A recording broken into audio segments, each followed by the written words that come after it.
ಧರ್ಮೋಪದೇಶ ಕಂಡ 33ನೇ ಅಧ್ಯಾಯ 29ನೇ ವಚನದಲ್ಲಿ ವಾಕ್ಯವು ಈ ರೀತಿಯಾಗಿ ಬರೆಯಲ್ಪಟ್ಟಿದೆ.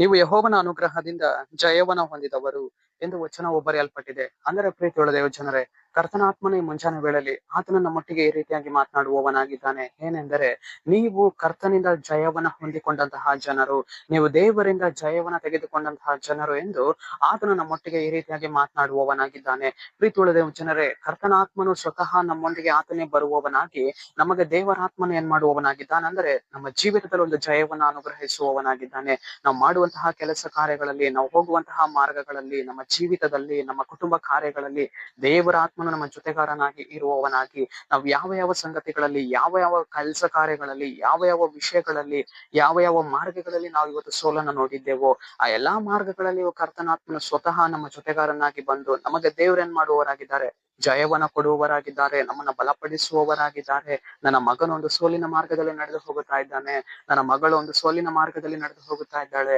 ನಾನು ಅವ್ರ ಪ್ರಾರ್ಥನೆಯನ್ನ ಕೇಳಿಸಿಕೊಂಡು ಅವ್ರಿಗೆ ಜಯವನ್ನ ಕೊಡಬೇಕು ಎಂದು ಕರ್ತನಾತ್ಮನ ನಮಗೆ ಜಯವನ್ನ ದೇವರು ಏನ್ ಮಾಡುವವರಾಗಿದ್ದಾರೆ, ಅನುಗ್ರಹಿಸಿ ಕೊಡುವವರಾಗಿದ್ದಾರೆ.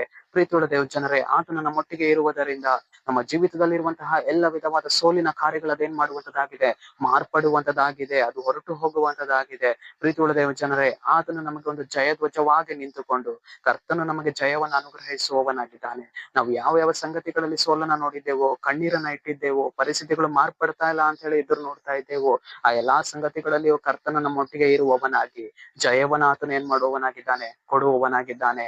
ನಾವು ಯಾವ ಯಾವ ಕ್ಷೇತ್ರಗಳಲ್ಲಿ ಸೋಲನ್ನ ನೋಡಿದ್ದೇವೋ ಆ ಎಲ್ಲಾ ಸಂಗತಿಗಳನ್ನ ದೇವರ ಮುಂದೆ ಇಡುವಾಗ ದೇವರ ತಿರುಗಿ ಮಾರ್ಪಡಿಸಿ ಜಯವಾಗಿ ನಮಗೆ ಕೊಡುವವರಾಗಿದ್ದಾರೆ. ಸರಿ, ನಾವು ಪ್ರಾರ್ಥಿಸಿಕೊಳ್ಳೋಣ. ಅಪ್ಪ ಕರ್ತನೆ, ನಿನ್ಗೆ ಸ್ತೋತ್ರ ಸ್ವಾಮಿ. ಈ ಮುಂಜಾನೆ ವೇಳೆಯಲ್ಲಿ ದೇವರೇ, ಈ ವಾಕ್ಯ ಭಾಗ ಸಂದೇಶವನ್ನ ನೋಡುವ ಜನಗಳನ್ನ ಸಂಧಿಸು ಅಪ್ಪ. ನಿನ್ನ ಜನರ ಜೀವಿತದಲ್ಲಿ ನಿನ್ನ ಕಾರ್ಯವನ್ನ ಮಾಡಿ ನಿನ್ನ ಜನರಿಗೆ ನೀನೊಂದು ಜಯವನ್ನ ಕೊಡುವುದಕ್ಕಾಗಿ ಸ್ತೋತ್ರ, ಸೋಲುಗಳನ್ನ ಮಾರ್ಪಡಿಸುವುದಕ್ಕಾಗಿ ಸ್ತೋತ್ರ. ನಜರೇತಿನ ಯೇಸುವಿನ ನಾಮದಲ್ಲಿ ಕರ್ತನೆ, ಆಮೆನ್.